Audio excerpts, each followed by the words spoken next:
Welcome to our Hong Kong Brief program, where we dive into the latest and most fascinating happenings across Asia and beyond. Today, we've got a mixed bag of intriguing news that's sure to pique your interest. From young Chinese consumers turning to gold beans as a safe investment amidst economic uncertainties, to the luxury housing market in Hong Kong showing signs of revival with a 90-year-old manor house changing hands for a whopping $26.5 million. But that's not all. We've also got tech outages, global expansions, and even a unique blend of soy sauce and chocolate coming out of Japan.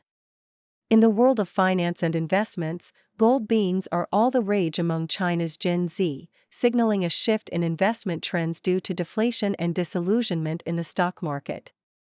Meanwhile, in India, the small-cap market is taking a hit, and U.S. investigators are delving into allegations of bribery involving billionaire Gautam Adani. Over in the realm of politics and elections, Russia is holding a massive election, and India is gearing up to announce dates for what's touted as the world's biggest election by voter count. The U.S. isn't left behind, with a pro-crypto super PAC raising a significant sum for election spending, and discussions on the impact of AI on jobs taking center stage at the South by Southwest event in Texas. But wait, there's more. The culinary world is abuzz with Michelin updating its list of starred restaurants in Hong Kong and Macau.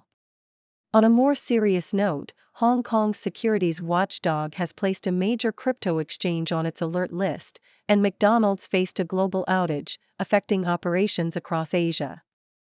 Amidst these developments, Chinese EV, battery, and chip firms are eyeing a larger global footprint, and there's a call for fair fund allocation among Hong Kong's NGOs. Plus, a surge in cocaine use among the youth calls for greater efforts to tackle drug abuse in the city. And for a dash of consumer rights, BMW faces criticism in China over technical issues in its vehicles. So, as you can see, it's been quite a weekend in Asia with a mix of economic shifts, political maneuvers, technological hiccups, and even culinary updates. Stay tuned for more detailed content on these stories as we delve deeper into what's shaping our world today. Please keep watching for more in-depth details. Gold beans, India's small-cap swoon, Saturday Asia briefing. Bloomberg. This weekend in Asia, there are various interesting events happening. In China, people are buying gold beans due to deflation and disillusionment in the stock market. In India, the small-cap market is experiencing a meltdown, signaling the need to focus on larger growth prospects. U.S. investigators are looking into whether billionaire Gautam Adani was involved in bribing officials in India. Russia is currently holding the largest election by geographical area, while India will announce the dates for the world's biggest election by number of voters. Meanwhile, in the U.S., a pro-crypto super PAC called Fair Shake has raised $75 million to spend on U.S. elections. In Texas, the South by Southwest event is discussing the impact of AI on jobs. Michelin has updated its list of starred restaurants in Hong Kong and Macau, and an entrepreneur in Japan is trying to change the image of soy sauce by adding chocolate. Gold beans all the rage with China's Gen Z as deflation bites. Bloomberg. Young Chinese consumers are increasingly turning to gold beans as a safe investment in an era of economic uncertainty. Gold beans, which are as light as 1 gram and come in glass jars, are popular among the younger generation who have lost faith in traditional investments. Despite warnings from experts that the price of gold beans is often 10 to 30% higher than the commodity's spot price, the trend for gold beans and other gold accessories continues to grow. Gold bullion has recently hit historic highs, reaching over $2,100 per ounce for the first time. Sale of Hong Kong mansion signals luxury property rebound after curbs lifted. South China Morning Post. Hong Kong's luxury housing market is showing signs of a revival following the scrapping of property curbs as a 90-year-old converted manor house in Pak Fu Lam changed hands for $26.5 million. Shunho Property Investments bought the 12,288 square feet Jessville Manor from Samsbury Investments, according to a stock exchange filing, and is expected to benefit from the removal of cooling measures and an anticipated interest rate cut. Hong Kong securities watchdog places major crypto exchange Bybit on alert list. South China Morning Post. The Hong Kong Securities and Futures Commission, SFC, has placed cryptocurrency exchange Bybit on an alert list, warning investors about trading on the platform.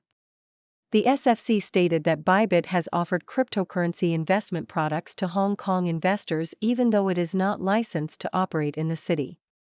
Bybit has applied for a license in Hong Kong and said it was unable to comment on specific products or regulatory inquiries.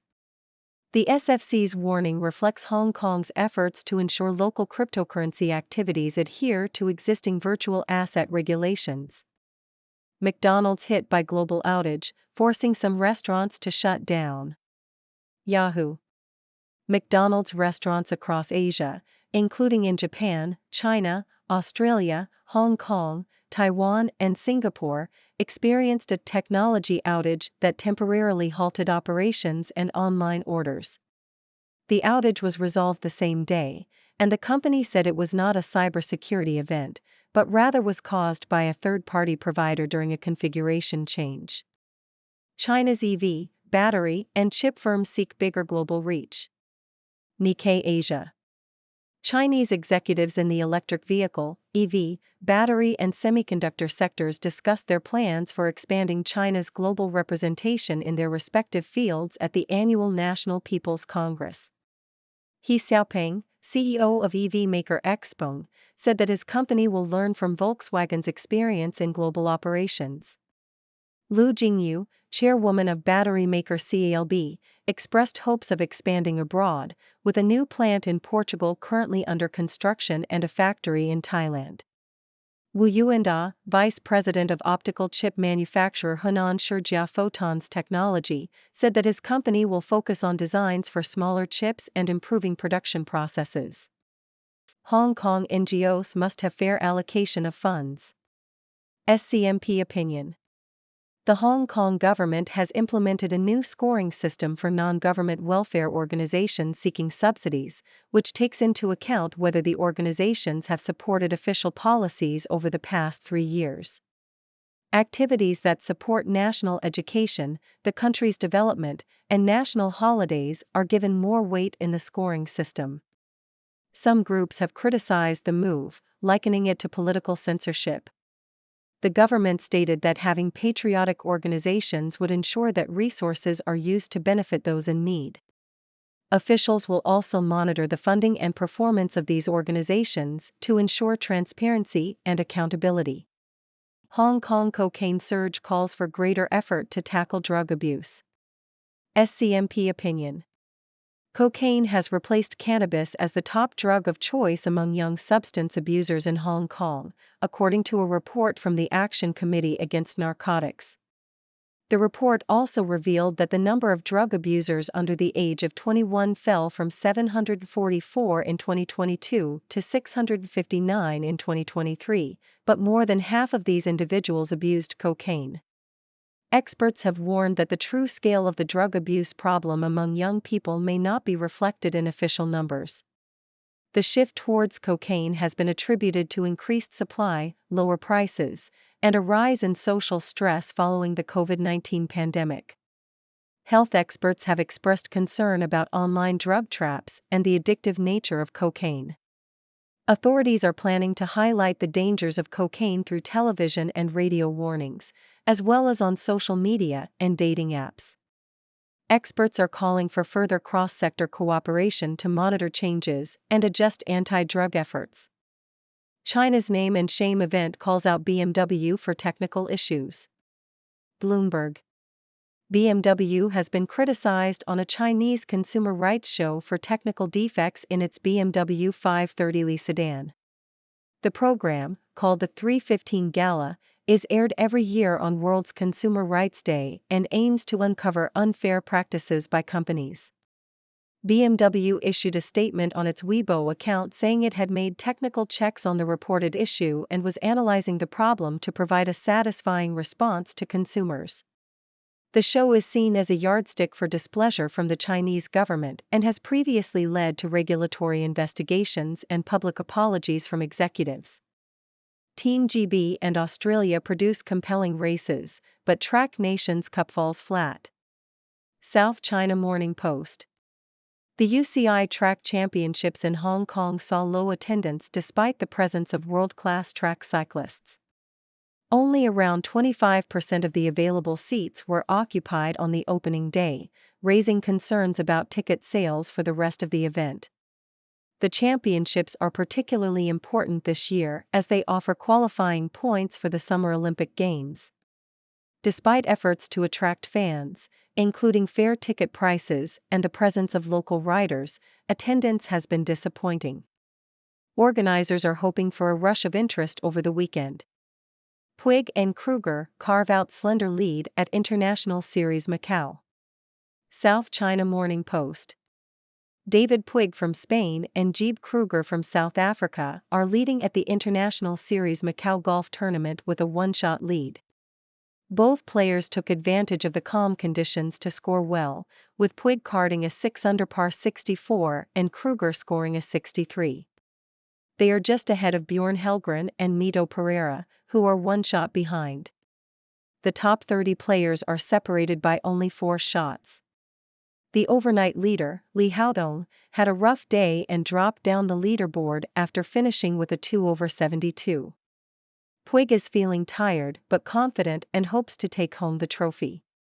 Kruger is pleased with his putting but admits that his driving accuracy needs improvement. Both players are enjoying the course, despite its challenges, and appreciate the lack of wind on the day. Li Lin Chin has one of Australia's most enviable wardrobes. Now, it's for sale. The Sydney Morning Herald. Former Australian newsreader Li Lin Chin is set to sell her collection of designer clothes at an auction in Sydney on March 25. The collection of over 67 items includes clothing, shoes, and accessories from the likes of Comme des Garçons, Junya Watanabe, and Vivienne Westwood. Chin, who has always avoided obvious branding, has called the collection an extension of her personality. Kentucky GOP moves to criminalize interference with legislature after transgender protests. Associated Press. Kentucky's Republican supermajority legislature is taking steps to criminalize disruptive protests inside the Capitol, raising concerns among advocates that their right to challenge authority will be chilled. Under the Kentucky bill, disorderly or disruptive conduct intended to disrupt or prevent lawmakers from doing business would be a misdemeanor for a first offense and a felony for repeat offenses. The offenses also include impeding a lawmaker or aide from entering a legislative room or refusing to leave a legislative facility with the intent to prevent lawmakers from doing business. How Taiwan's sunflower movement let young people speak up. Deutsche Welle. Taiwan's sunflower movement, which saw students occupy the parliament in 2014 to protest against a cross-strait trade pact with China, still resonates today. The movement pushed Taiwan away from Beijing and the effects are still felt by Taiwanese millennials and Gen Zers. Younger generations worry about the erosion of democracy under the ruling Kuomintang party, which favors closer ties with China. However, in the recent election, the Democratic Progressive Party, DPP, which succeeded the Kuomintang, saw its victory margin narrow, indicating that the majority of Taiwanese voters now support opposition parties that advocate for closer ties with Beijing. Hong Kong activist Joey Xu describes transnational repression by China. Nikkei Asia. Hong Kong pro-democracy activist Joey Xu, who is currently residing in the U.S., has said that she continues to face threats and harassment from China. Xu, who holds U.S. citizenship, left Hong Kong in response to China's security law in 2020 and continues her activism from Washington. She has received death threats and has had personal information circulated online. Xu stressed that the issue of Chinese repression extends beyond Hong Kong and affects other communities such as Tibetans, Uyghurs, and Chinese dissidents. She also voiced concerns about the state of democracy in the U.S. Thank you for tuning in. The content above showcases the latest briefing reports and analytical synopses, thoughtfully curated by the 6Do team. These insights stem from a wide array of reputable media outlets, think tanks, government sources, and specialized experts worldwide. We encourage you to explore these sources for a comprehensive perspective. Keep in mind that while the content may not always align with the official standpoint of 6Do Brief, it's not meant to be taken as absolute directives for decision-making. Comprising seasoned media professionals, learned scholars, and accomplished scientists, the 6Do team embodies a trailblazing, fully independent media entity. To customize 6Do Brief to meet your professional needs, you have the option to subscribe to a diverse array of briefings on our website, 6dobrief.com. Regardless of your location, you can conveniently receive 6Do Brief via email.